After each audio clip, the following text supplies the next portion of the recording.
Hey guys, welcome back to another video from Hoops Empire. In today's video, we're going to be doing the X Factor or the make or break for every contending team. First, let's start with who I consider a contender. In my opinion, it is the Lakers, Bucks, Clippers, Celtics, 76ers, Raptors, and Rockets, who could all actually really make noise and possibly win a championship if everything falls into place. I think the Nuggets are really close, but I still think that they're one piece away.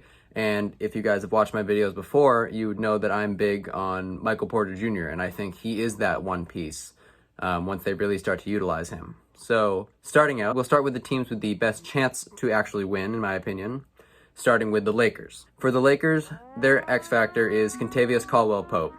With Avery Bradley sitting out the restart, KCP is really going to need to step up in a major way.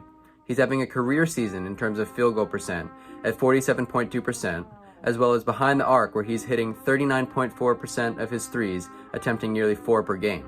And per usual, he plays exceptional perimeter defense. And with Avery Bradley out and Rondo now injured for 6 to 8 weeks, the Lakers are going to need some serious guard production, and that needs to come from KCP.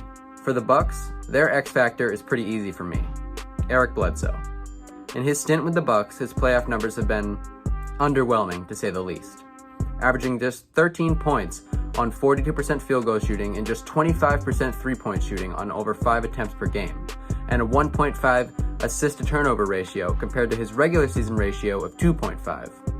Giannis will do what he does, and Middleton needs to step up a bit, but in order for the Bucks to really think about winning the championship and beating the Lakers or the Clippers, Bledsoe is going to need to drastically improve on his past playoff showings. For the Clippers, their X factor is Marcus Morris. Morris was amazing for the Celtics and even better for the Knicks, but he's been underperforming in his 12-game stint with the Clippers. He's averaged only 9 points on 38% shooting from the field and 28% from 3, compared to 19 points per game on 44% shooting from the field and 44% from 3 with the Knicks. He's also a major candidate to guard LeBron when Kawhi sits, and that could prove extremely useful to the Clippers' chances of a finals berth and possibly even winning a championship. The Clippers need to work with Morris into the offense more and really get him back to the player he was, and great things will come out of it. For the Celtics, this is also easy: Jason Tatum. If Tatum can manage to play the way that he played in the last 2 to 3 months of the season, the Celtics could easily go to the finals and possibly even contend to beat either LA team and win a championship. In the last 20 games of the season, Tatum averaged 28.6 points per game on 48% from the field and 46% from 3 on over 9 attempts per game, while playing all defensive level defense against some of the best stars in the league like Kawhi Leonard and Anthony Davis. But if he reverts back to the player that he was before January, the Celtics could lose at any point, including the first round. He truly makes or breaks the Celtics' chances to win a championship. Hayward could also be looked at as an X factor, but I just feel Tatum is more so the make or break, so to speak. For the Raptors, you could argue OG Anunoby because he would take on the other team's best offensive players on defense, but in my opinion, it's a similar situation to Tatum in that Siakam is the X factor. Siakam is now the #1 option on a contender, and while he did very well in the playoffs last year, Kawhi created great spacing and drew many double teams, which allowed for a lot of open shots, and Siakam will now have to create more of his own shots. The Raptors are really going to rely on him, and he needs to prove that he can be the #1 option on a championship team. For the 76ers, there's a lot going on, and the easy answer is Al Horford, but I think it goes deeper than that. Al is having a very disappointing season, posting the worst shooting numbers of his career and playing very lackluster and worse than usual defense.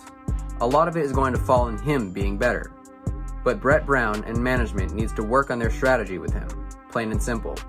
Having Simmons, Embiid, and Horford on the floor for the majority of the game is asking for trouble. 3 paint-dominant players in the same lineup is a recipe for disaster.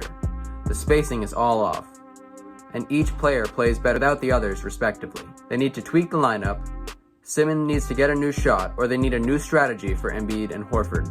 So the real answer for the 76ers is Brett Brown is the X factor. And lastly, the Rockets' X factor is a tough one.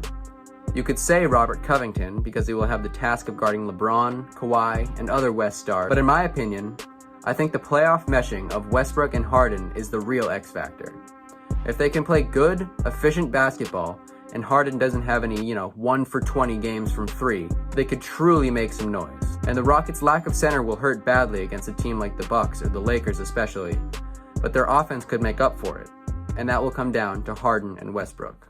Thank you guys for watching. This was a pretty tough video to make, but I think in the end I got all the X factors right, and I really think that all these, players and coach could be the real make or break for these teams to really contend and win a championship.